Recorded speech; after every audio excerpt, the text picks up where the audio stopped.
네. 그리고 이게 어 탈북민들이 하한에 대해서 조금 더 한 가지 더 이야기를 좀 나누고 좀 더 한 가지 더 하고 싶은데, 네. 제가 어떤 장학회를 한 번 운영한 적이 있어요, 장학회. 예, 이 장학회는 우리 중국에서 이렇게 팔려왔다가 우리 탈북 여성들이 거기서 이렇게 아이를 낳고 또 어떤 사정이 뭐 잡혀가든지 아니면 또 도망치든지 어떤 그런 아이들 남겨놓고 어떤 떠나가게 되는 어떤 그런 상황들이 좀 많이 중국 땅에 있게 되는데, 그런 장학회를 한 10년 가까이 정말 그런 남겨진 아이들 이런 과 사역들을 한 10년 가까이 한 적이 있어요. 그때 이 장학회에서 우리 한국에서 회원들 모아 집에서 회비를 모아서 그 애들을 이렇게 지원하는 어떤 중국 현지 일꾼들하고 이렇게 연합을 해서 이렇게 하는 어떤 그런 장학회 사역을 한 적이 있는데, 그때 이 아이들을 만나면서 그때 뭐 종종 시간 될 때마다 중국에 들어가서 그런 아이들 탐방도 하고, 뭐 물론 현지 일꾼들이 그런 애들 전적으로 이렇게 맡아서 돌보긴 하지만 우리 한국에서도 이렇게 종종 이렇게 들어가서 방문을 현지 애들을 만나서 이렇게 돌아보기도 하고 어떤 그런 사역을 했었는데, 이 애들이 그 마음속에서 돌아보면서 이렇게 마음속에서 울러나오는 이야기들을 많이 그때 느낄 수가 들었었어요. 엄마는 왜 날 버렸어? 예, 자기는 버림받은 아이들로 이렇게 생각되는 거예요. 엄마는 왜 날 버렸느냐? 예, 왜 날 낳았어? 이렇게 버릴 거면 왜 날 낳았어? 그때 뭐 서로 한국에 있는 회원들하고 또 중국에 있는 우리 아이들하고 서로 편지 교류도 하고 어떤 그런 어, 어, 행사도 좀 하기도 하고 그래서 그랬는데, 한 아이가 저한테 이렇게 편지를 이렇게 보내면서 이렇게 구구절절하게 이렇게 외치는 어떤 그런 이야기를 했었어요. 삼촌, 주한 삼촌, 우리 엄마 좀 찾아주세요. 음, 우리 엄마 좀 찾아주세요.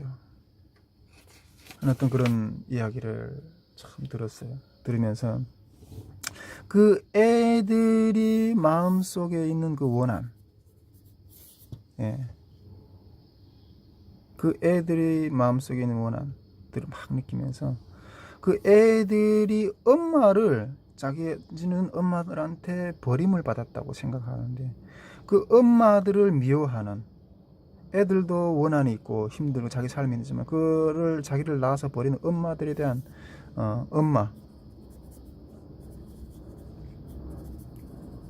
원한, 이런 것들을 이렇게 내뿜는데 그런 마음들을 느꼈는데, 제가 그 자리에서 이렇게 자기들이 삶을 비관하고 자기를 낳아준 엄마에 대한 어떤 그런 엄마들에 대한 어떤 그런 참 마음이 아파하는 어떤 원한의 어떤 그런 마음들을 느끼면서 그렇게 바라보는 애들한테 제 마음 가운데 이런 대답을 그 애들한테 해주고 싶었어요.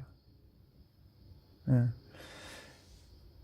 아이들, 엄마 둘 다, 예, 마음이 어떤 삶의 짐들이 있죠. 예, 한 한들이 있죠. 네, 애들이 가지고 있는 한이 무게, 엄마가 가지고 있는 한이 무게, 둘을 비교하면 어느 쪽이 더 무거울까요? 엄마가 가지고 있는 한이 무게가 더 무겁다는 거죠. 그때 내 마음속에 그렇게 애들한테 직접 이야기는 못했지만 그렇게 마음속에 대답하게 주고 싶었어요. 야, 너네는 그래도 여기서 흰 쌀밥이라도 먹지 않냐? 어. 흰 쌀밥이라도 너는 여기서 먹지 않냐? 내 몸에 지금 한쪽이 어떤 뭔가 없는 어떤 그런 결핍분에서 그 아픔으로 인해서 내가 막 이렇게 그 마음속에서 그런 원한의 어떤 이야기들 마음을 이렇게 풀어내지만은 너네 엄마는 지금 생사를 다투고 있다. 생사를 다투고.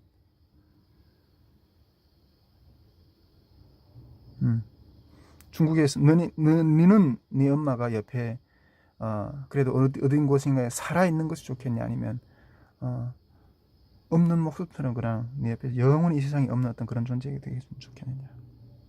너는 그래도 입밥이라도 먹잖아 이 세상에서. 엄마는 잡혀가면 죽음이다. 북한에 가서 잡혀가면 곧 죽음이다. 어떤 그런 이야기를 네가 가지고 있는 한의 무게보다 네 엄마가 가지고 있는 한의 무게는 훨씬 더 크다는 거야. 너희 엄마는 지금 생사를 다투고 있는 어떤 그런 물론 이게 물론 비양심적인 어떤 그런 일면도 들어 있긴 하겠지만 엄마들 가운데 그러나 제 새끼를 그렇게 버리고 차마 떨어지는 엄마가 어디 있겠어요. 어떤 그런 말이 내 마음 가운데 울려나는 걸 들었어요. 그렇게 해주고 싶었어요. 그러나 차마 하지는 못했어요. 한 탈북민 형제하고 이야기를 나누는데 한 탈북민 형제, 그 형제 이야기를 여기서 다 할 수는 없어요. 막 그 이야기를 하려고 막 지금 다시 뭐 또 막 눈물이 나려고 하는데 자기 아내를 술집으로 내몰 수밖에 없는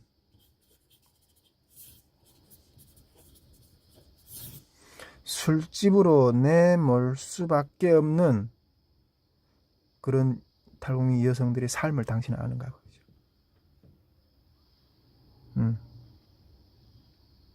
아니 자기 아내를 술집으로 내몰 수 있는 사람이 어디 있어요?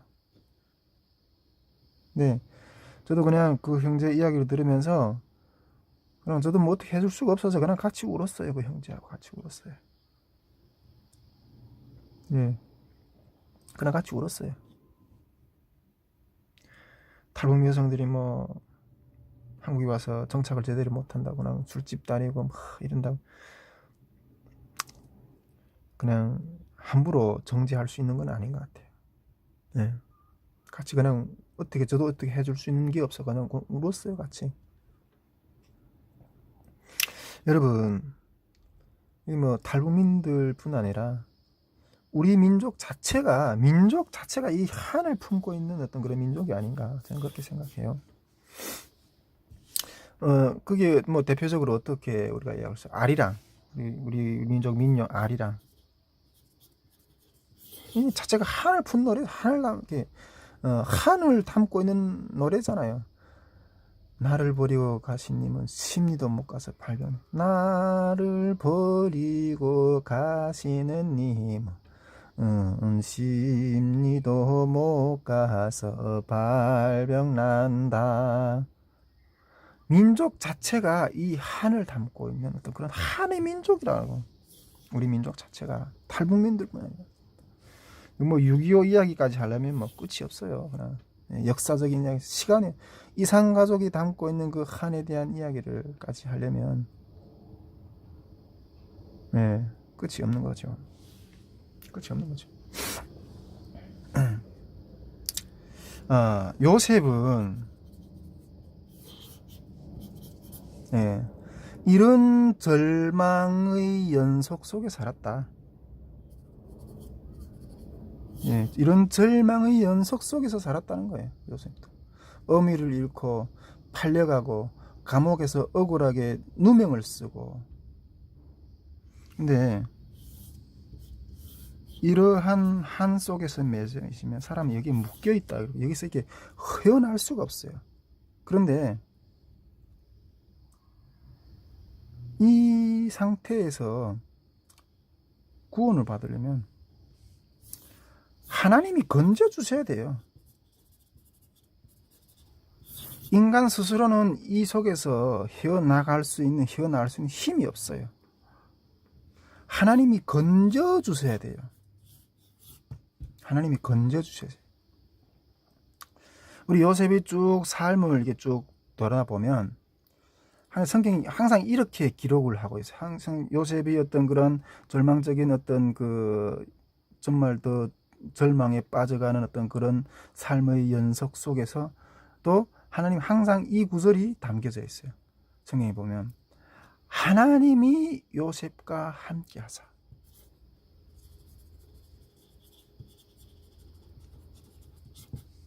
네. 하나님이 요셉과 함께 하사. 이 구절을 계속 강조를 해요. 강조를 해요. 이런 한의 삶 속에 있는 인간을 이거는 하나님이 건져주지 아니하시면 소망이 없는 거예요. 요셉은 그런 한의 어떤 그런 절망 연속 속에서 하나님이 특히 하나님이 계시의 영으로 그를 인도하셨으면서 요셉이 하나님과 함께하사 하나님이 요셉과 함께하사 하면서 어떤 그런 것들을 건져 주셨어요. 정말 우리의 삶도 하나님이 건져 주지 아니하시면 개인이든 저희 삶이든 나라이든 탈북민이든 침몰할 수밖에 없어요. 침몰할 수밖에 없어요. 건져주셔야 돼요. 하나님이 건져주셔야 돼요. 요셉의 삶은 하나님이 건져주셨어요. 그 한의 구렁텅 속에서 건져주셨어요.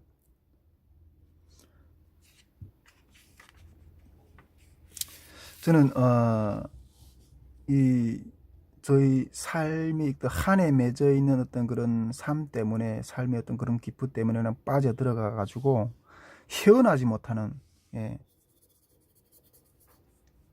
저는 어떤 그런 삶을 오랫동안 이렇게 살게 되었는데 제가 북한 땅에서 겪었던 그 모든 삶의 고충과 어떤 그런 그 삶의 때 이게 헤어나지 못해 가지고 그럼 누가 힘들어요?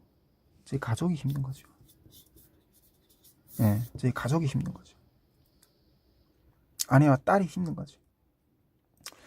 제가 오직 북한 선교,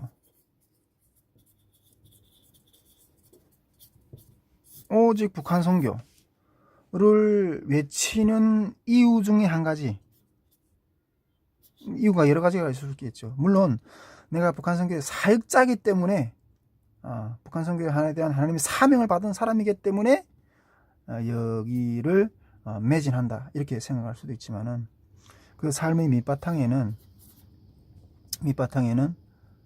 그렇게 헌신하고 한 어떤 그런 삶의 밑바탕에는 이때까지 살아왔던 그 험악한 세월에 대한 죄의 시침을 하고 싶은 부분이 있는 거예요. 그 죄값을 물론 제가 죄를 지은 건 아니지만 내 마음에 한이 되어서 그게 죄의식으로 느껴지는 거죠. 그 죄값을 내가 풀지 못한다면 앞에서도 내가 잠깐 이야기했지만 내 눈에 흙이 들어가도 눈을 감지 못하겠다는 어떤 그런 마음이 쌓여 있는 거죠. 근데 그것에 매여 있다 보니까 이 가족에 대해서는 뒷전이 되는 거예요. 뒷전. 이게 가족이 힘들어하는 거예요. 제가 지금 다니고 있는 교회 목사님과 한번 어떤 그런 이야기를 좀 나눴는데 이 목사님도 아버님이 월남자 가족이었죠. 아버님.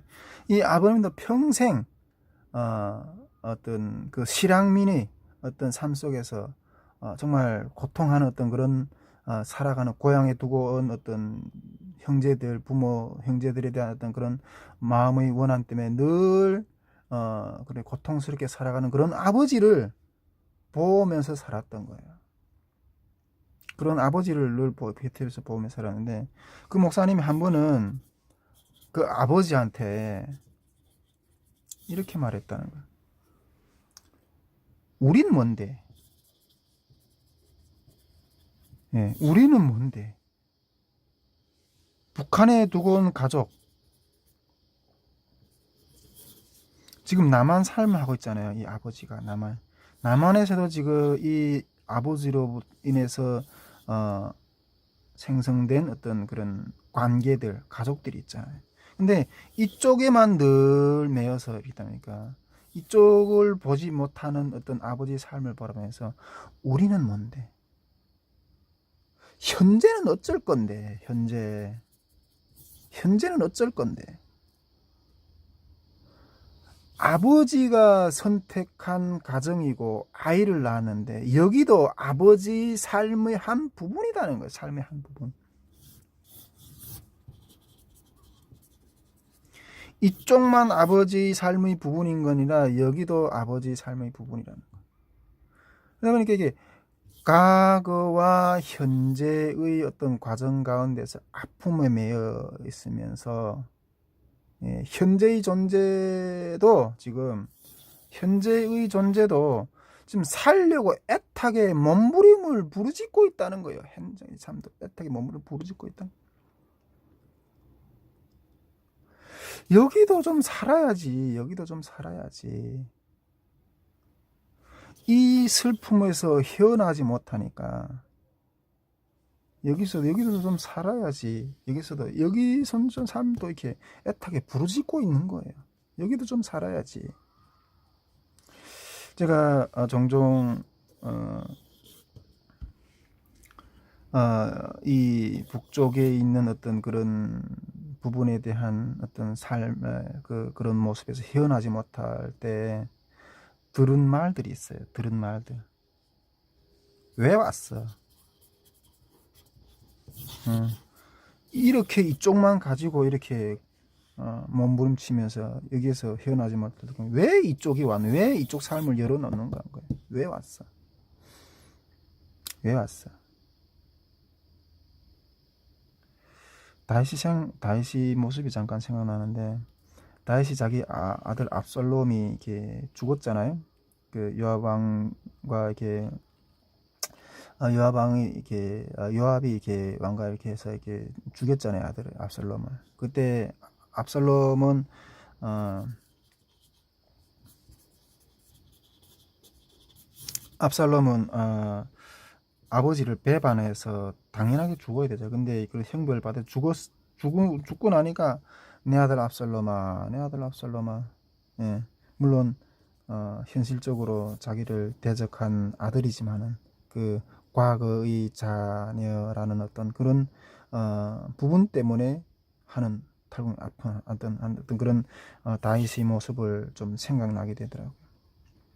탈북민들의 삶이 자체가 이런 과거에 매여 가지고 이 현실에서 이게 저른발이로 살아가는 어떤 그런 모습들이 상당히 저도 그렇다는 거예요. 그런 모습이 상당히 많았었어요. 지금도 그런 늘 제수로운 마음이 있고 항상 이쪽에서 돈을 벌어 가지고는 북한에다 보내고 고향에다 보내고 자기도 여기서 살아가기 정착하기 힘든데 이러한 게 한의 어떤 그런 가정 가운데서 풀리지 못하는 거죠. 이것 때문에 이게 여기에서 매여 있으면 여기 잘 풀리겠어요? 이 사람의 삶이.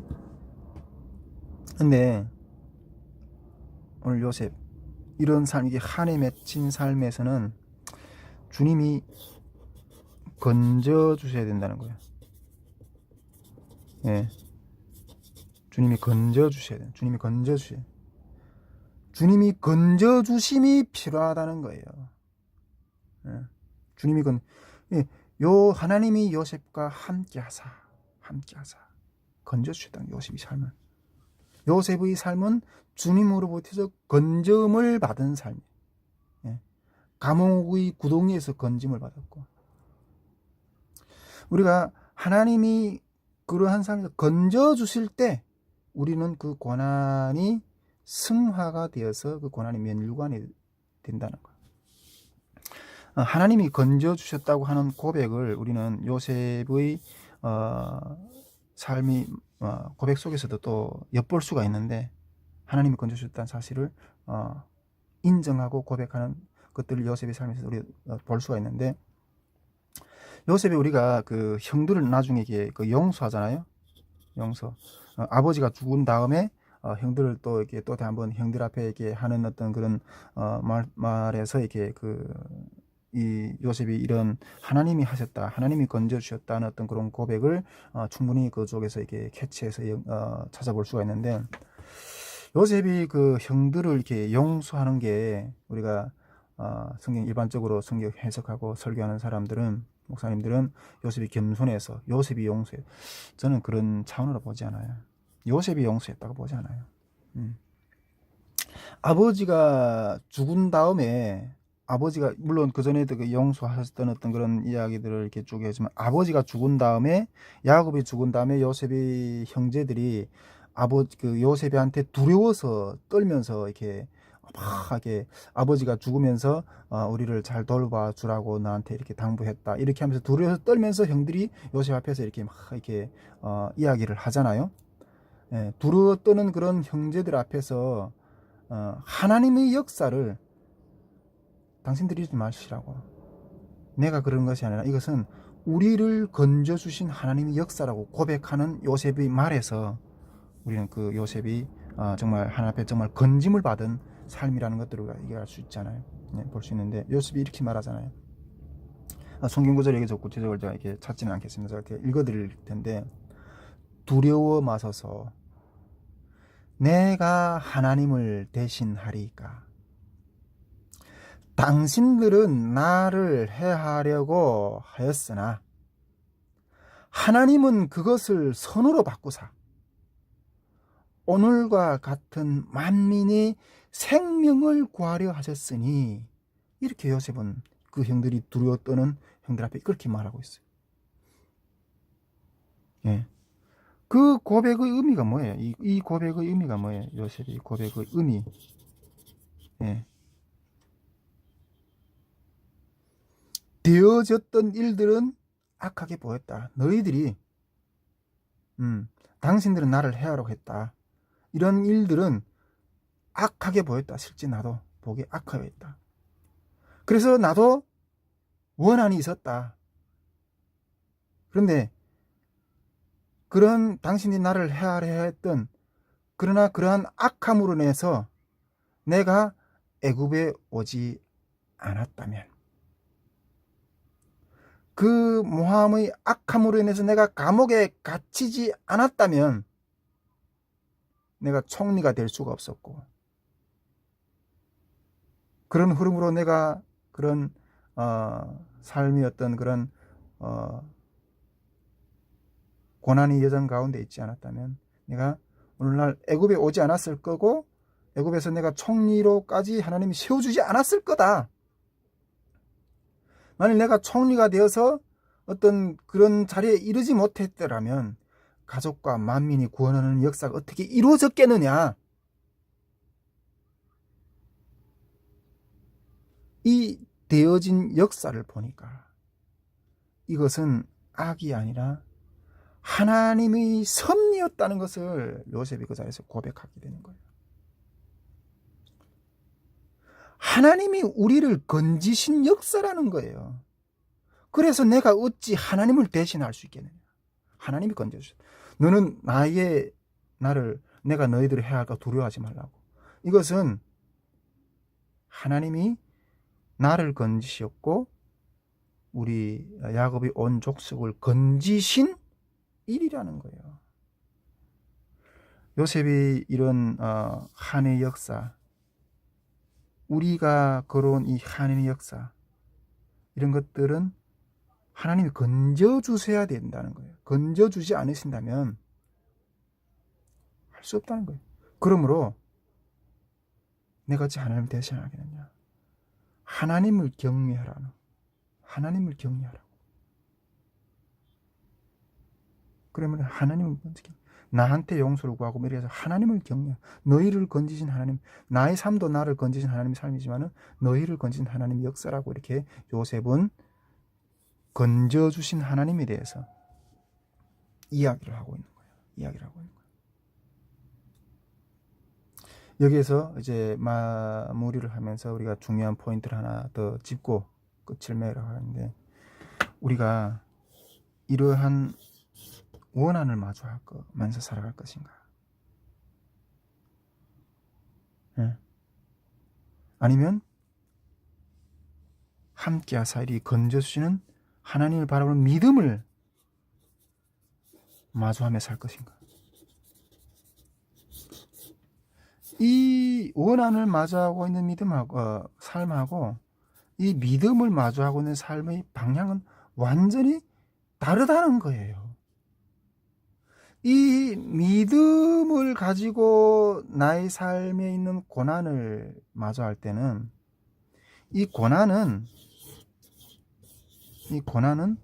이유가 있는 고난이에요. 멸망할 고난이 아니라 건져낼 이유가 있는 고난인 거예요. 이 고난은 그때 이 믿음으로 이 고난을 마주할 때는 이 고난은 하나님의 구원의 역사를 일으킬 도구가 되는 거예요. 원한으로 그냥 이걸 나갈 때는 이 멸망의 도구지만 이걸 믿음으로 마주할 때는 이게 이 고난이 요셉에게서 그 고난이 건져주시는 도구가 되는 거예요. 도구가 되는 거예요. 네, 이것이 믿음하고 믿음을 마주할 것인가 아니면 원한을 마주할 것인가의 차이라고 저는 생각해요. 우리 탈북민 성도들, 정말 북한 탈북민 전에도 어떤 다른 영상에서 이야기했는데 탈북민이기 때문에 겪어하는 고난, 한국 사람이기 때문에 겪어야 되는 고난, 이건 사명이다. 하나님께서 그것이 건져냄을 받고 하나님께서 그것이 믿음으로 그 고난을 마주할 때는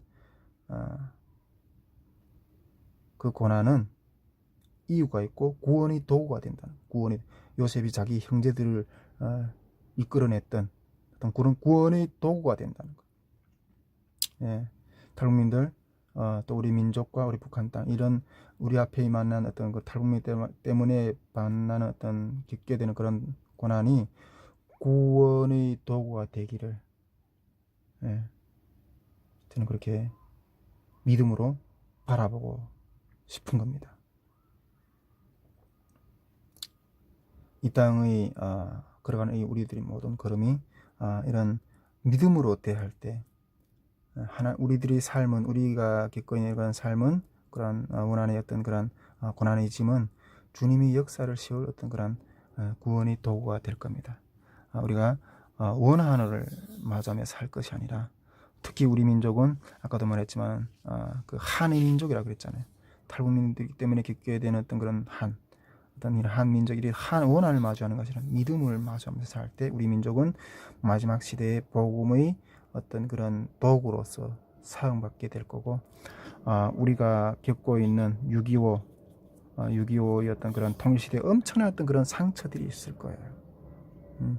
그 상처들에 의해서 그 상처들이 갈등과 어떤 그런 모든 것에서 엄청난 어떤 사회적 문제가 야기될 거예요. 그러나 그것을 원한으로 마주하는 것이 아니라 믿음으로 마주할 때 그것은 우리 민족을 더 주님 안에서 회복시키게 하실 구원의 도구로 쓰임받게 될 거라는 하나님의 은총이라는 믿음을 이 시간 함께 고백하게 됩니다. 우리 통일생술TV를 시청하시는 모든 분께서 우리 앞에 있는 그런 고난과 원한이나 이런 것들을 주님 안에서 승화되어내는, 주님이 건져내심으로 인해서 승화되어서 그 복음을 내 삶 가운데 역사하시는 그 복음을 증거하는 그런 삶이 될 수 있기를 주님의 이름으로 간절히 축원드립니다.